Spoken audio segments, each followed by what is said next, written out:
मंगलमय मंगल करण वीतराग विज्ञान नमो ताहि जाते भये अरहंतादि मगा जो विद्यादि सागर सुधी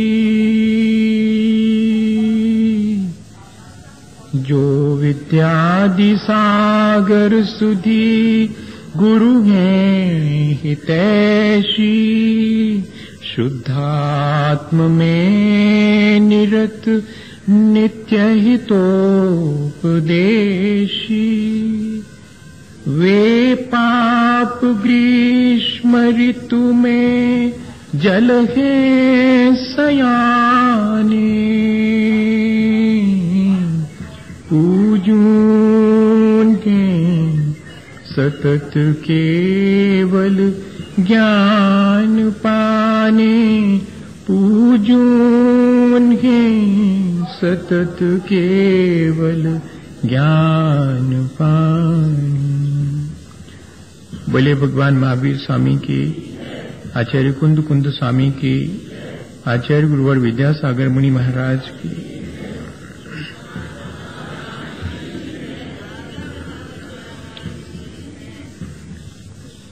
हम सभी लोगों ने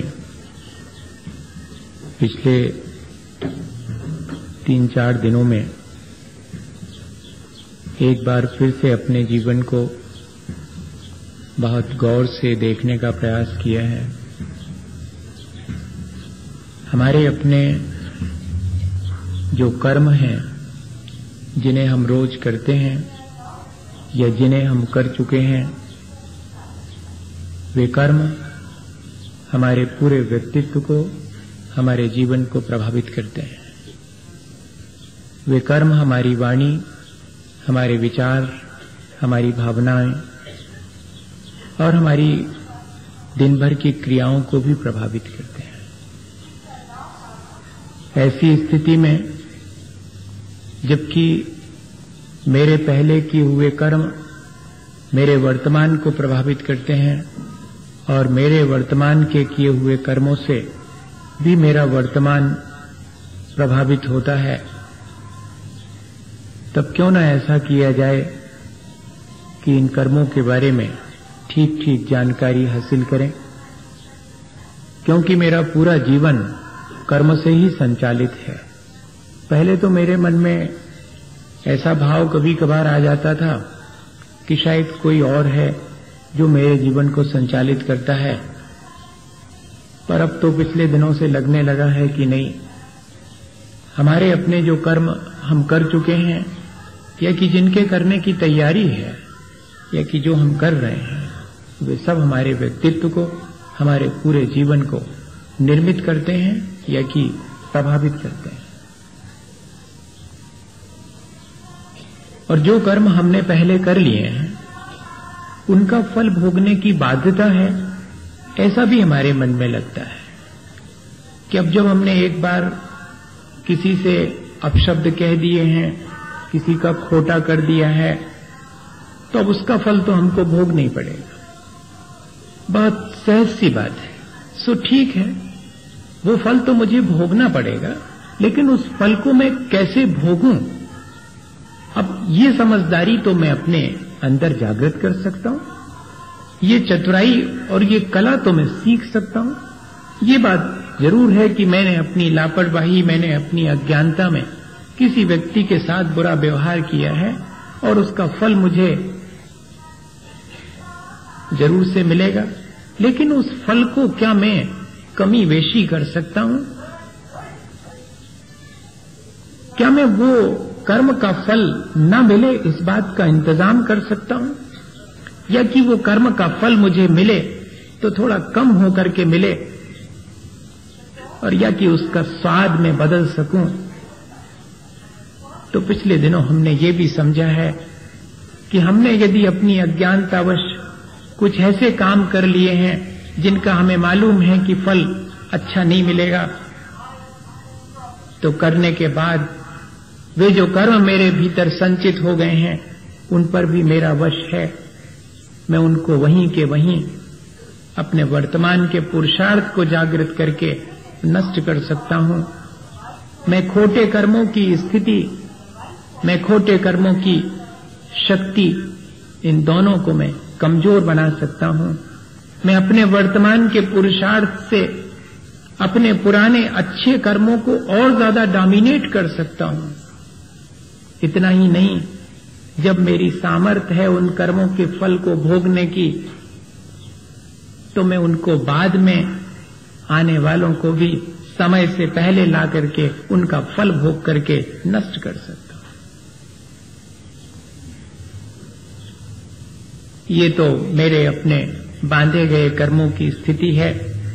लेकिन जब वे मुझे अपना फल देने के लिए आ जाते हैं और वे मुझे अपना फल देने लगते हैं, तब फिर मुझे क्या करना चाहिए? तब भी मेरी चतुराई और मेरी होशियारी इसमें है कि मैं उनका फल लेते समय जरा सावधानी रखूं, मैं समता भाव रखूं। लेकिन ये कहना तो बहुत आसान है, लेकिन इस प्रक्रिया को थोड़ा सा समझना पड़ेगा। असल में समता भाव रखने का अर्थ है कि अतीत के विकल्पों से मुक्त होना और भविष्य के भय से मुक्त होना, भविष्य की चिंता से मुक्त होना और वर्तमान को संभाले रखना, इसका नाम है अपने कर्म के फल के उदय के समय समता रखना। ये बात अपन को सीख लेनी है। कह तो अपन देते हैं कि समता रखनी चाहिए, लेकिन उसके मायने क्या है? असल में कब हमारी समता गायब हो जाती, कब हर्ष विषाद होता है, इस पर विचार करना पड़ेगा। जब कर्म अपना अच्छा फल देने लगता है तब हम हर्षित हो जाते हैं, और कर्म जब अपना बुरा फल देता है, जो मैं नहीं किया था उसका बुरा फल मिलने लगता है, तो मैं विषाद कर लेता हूं। ये तो बहुत सामान्य सी चीज है। लेकिन ऐसा क्या है कि जब अपना कर्म फल दे और हर्ष और विषाद से मैं बच सकूं?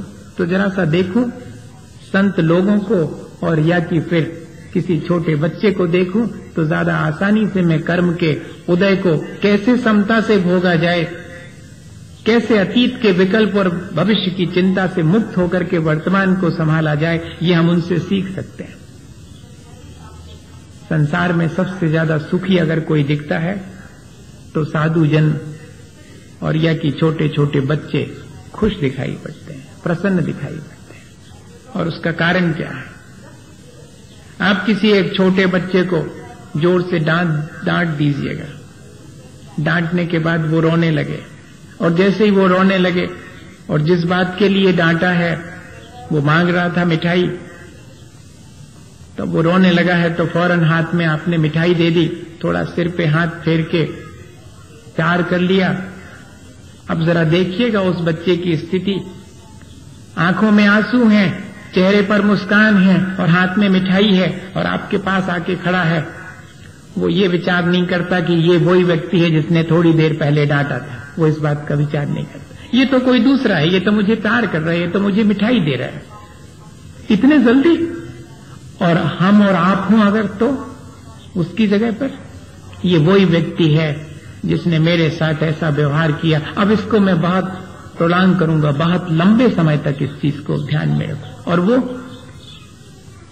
न उसको अतीत में क्या हुआ है उसके विकल्प नहीं है, वो तो वर्तमान में देख रहा है कि हाथ में मिठाई है, उसका आनंद लेना चाहिए, और सामने वाला सिर पे हाथ फेर रहा है। होगा पहले उसने डांटा होगा, वो भूल गया है। क्या कर्म के उदय में जो समता रखने की बात आती है, क्या हम इससे कोई दिशा ले सकते हैं? इन छोटे छोटे से बच्चों की प्रसन्नता से अपने मन की प्रसन्नता को गायब ना होने दें। कर्म का फल भोगते समय